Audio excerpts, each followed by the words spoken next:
Welcome to the Honest Dog Breeder Podcast with me, your host, Julie Swan, where each week we dive in to discuss all things dog breeding so you can build a breeding business you love, producing dogs that fulfill their owners' dreams. I believe you can have an honest dog breeding program that also pays the bills. So throw those pods in your ears while you're cleaning kennels. I'd love to join you. You know where I used to fail at my goals? I would write them up, plan them out, but then never stop back to check on progress and see how things were going, or assess if I needed to pivot and alter my course of action. Can you believe the year is already half over? Seems like time just keeps cruising on. Halfway through the year is a great time to stop and check in on your goals and see where you're at, what you love, what's working, and also what may not be going so well. I'll be honest, that's what we do on this show, right? It's tempting to focus on what is wrong and what isn't working. But instead, let's start with gratitude. I know. It's a little woo-woo, a little cheesy, but check this out. Gratitude is a powerful emotion. But potentially more importantly, you can't actually feel two emotions at the same time. Try it. It's like impossible. If you feel gratitude, you can't be mad. You can't be down. You are just in gratitude. It's like the secret of feeling better.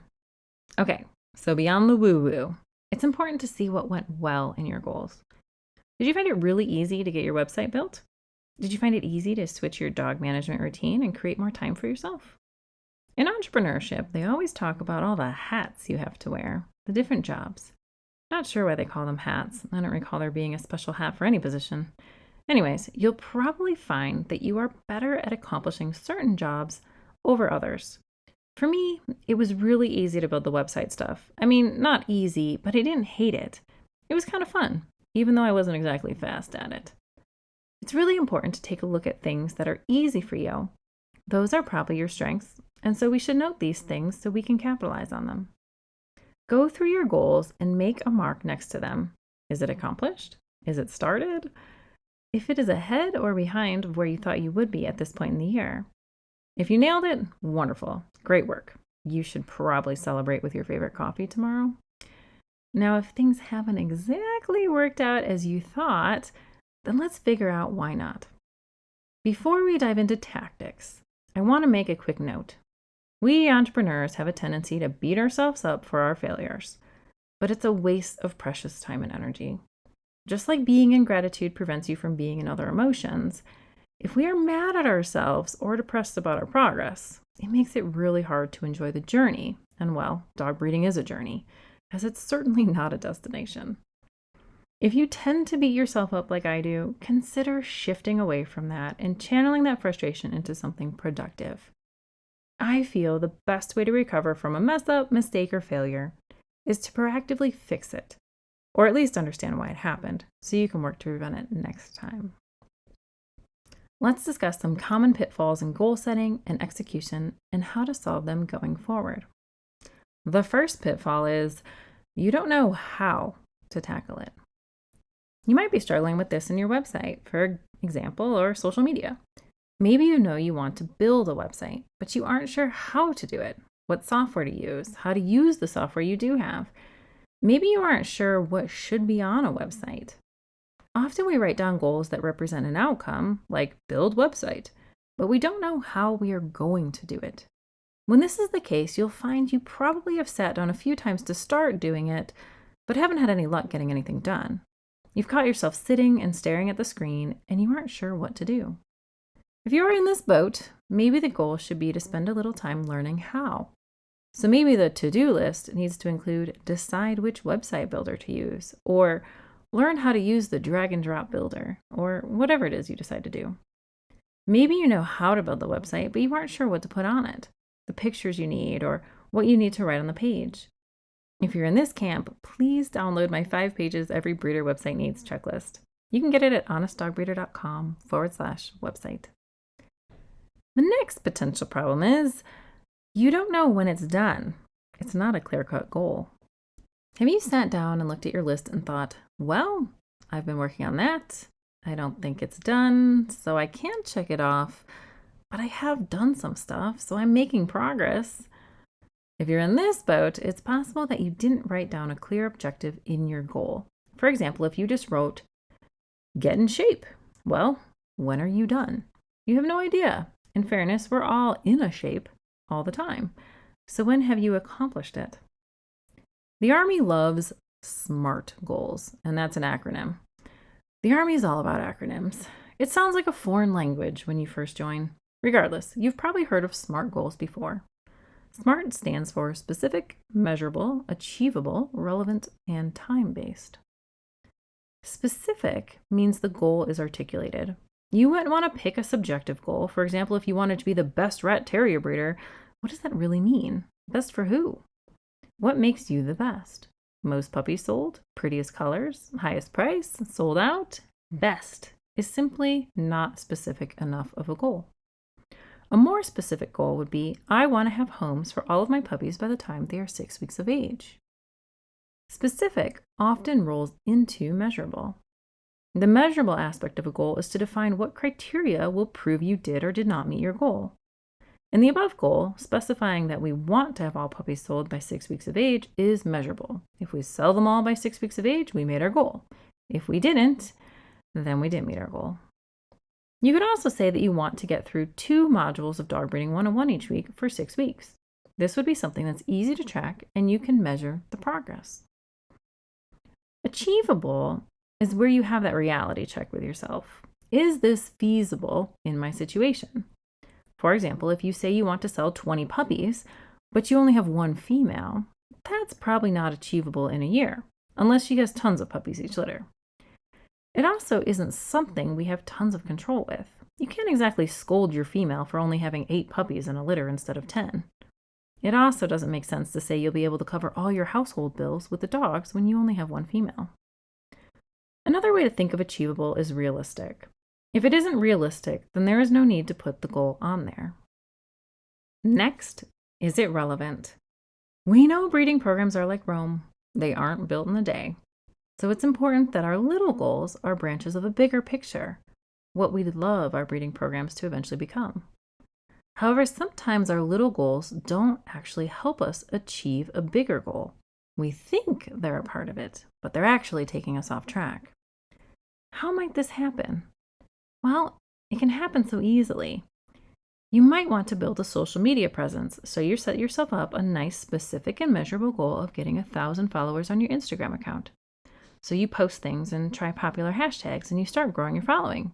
You're getting close to achieving your 1,000 followers, but you have a problem.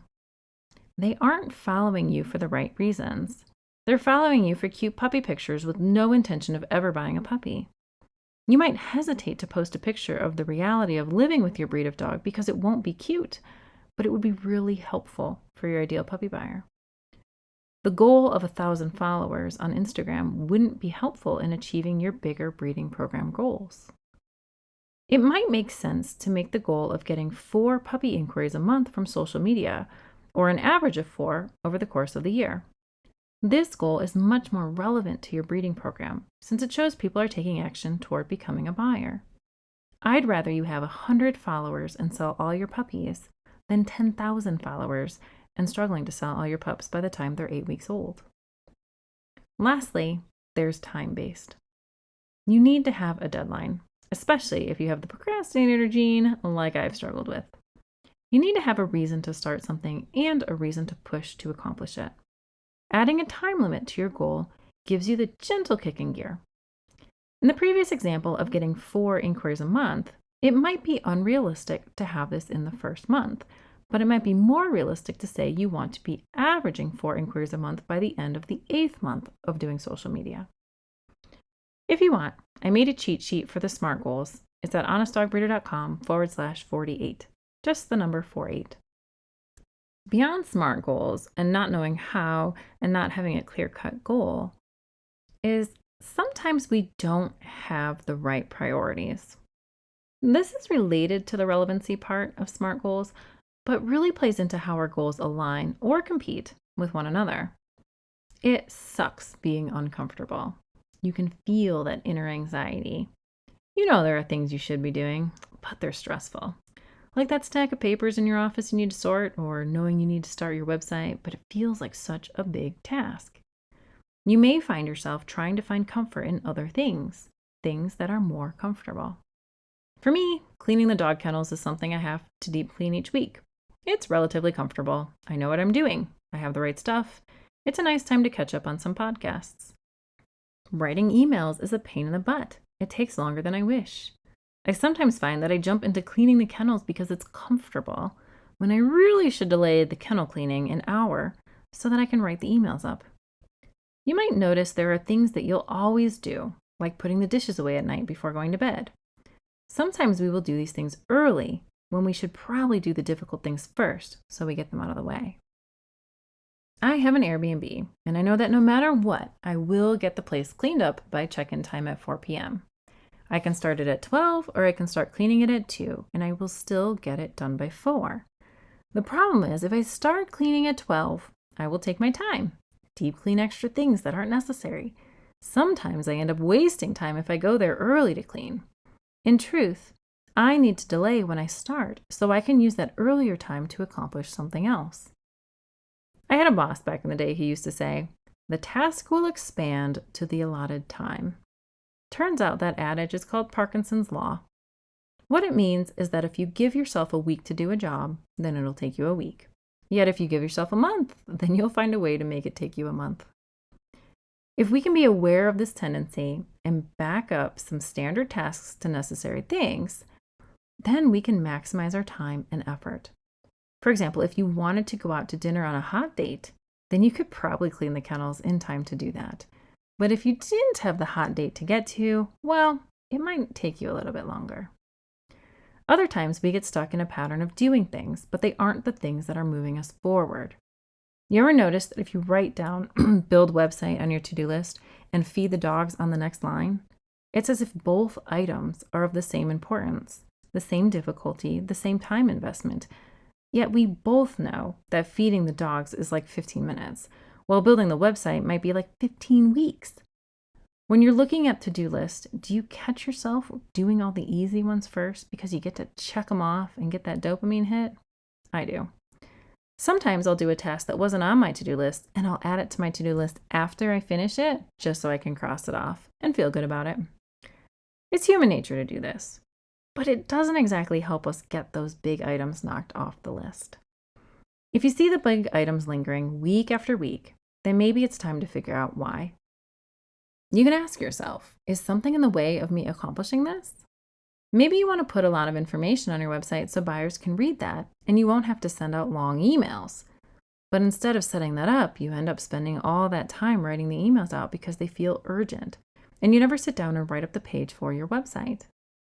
In a situation like this, to satisfy your customer and also make this easier going forward, you could write up the answer to the customer, but write it up for your website. This way you can do it very thoroughly, add in more information than maybe they need, but others will need, and then take the time to edit it for grammar and word choice. Then post it on your website. It'll take you longer for sure, yes, but when you're done, you can email your customer and tell them that it was such a great question, you decided to write up the answer and post it on your website for others. Then send them the link. This way you are killing 2 birds with 1 stone and making things easier going forward. In another example, facilities might be the thing you really want to accomplish, yet it requires finances, which require a litter to go home. And so even though you want to get the facilities done, your hands are sort of tied until you get the finances to fund the project. It might make sense to take the item off the list for a while, so it isn't sitting on there making you feel like you're failing. Speaking of taking things off the list of goals, sometimes you need to remove items from the list that aren't serving you. I used to have organize my shed on my list for a long time. After 6 months of being on my list, I realized that it wasn't that important to me. And when I saw it on my list, I just felt bad that I wasn't getting anything done. Removing it from the list removed the stress from me, and I didn't feel bad that I wasn't getting it done anymore. Sometimes things will be on there a long time, and you realize that while you have good intentions, you're not actually setting aside any time to get that task done.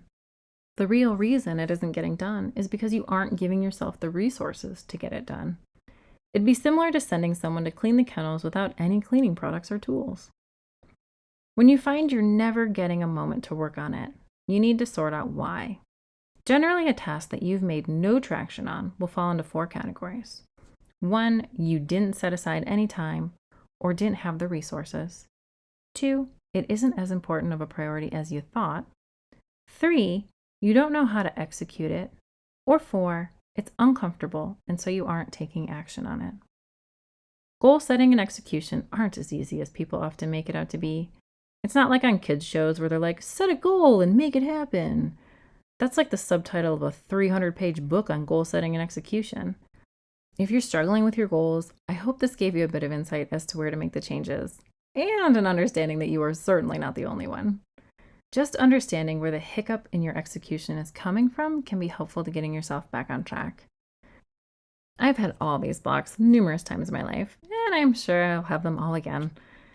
If you want some direction in your program, why not join our community of other like-minded honest dog breeders inside the Dog Breeder Society? There are masterclasses to help you better understand and market to your ideal puppy buyer, how many dogs should be in your program, designing a social media marketing plan, what you should post and when, and even a masterclass on branding.